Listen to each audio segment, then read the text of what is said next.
painting is always interesting because it has that potential to be something of just itself. You can be a picture that you can go into, but there's a moment, especially if it's in a strange context, or it can kind of really jump off the wall, or be an alien. Like, could potentially be very strange and antisocial, or it can have a social life in a way.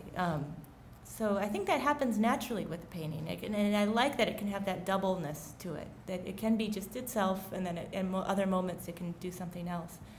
But this, I was interested in this figure that was sort of facing the viewer, but also facing away in a kind of confrontational way, but also the body, you couldn't tell if it was sort of reflected in a mirror or if it was, the shape of it sort of mirrored the shape of the shaving implement.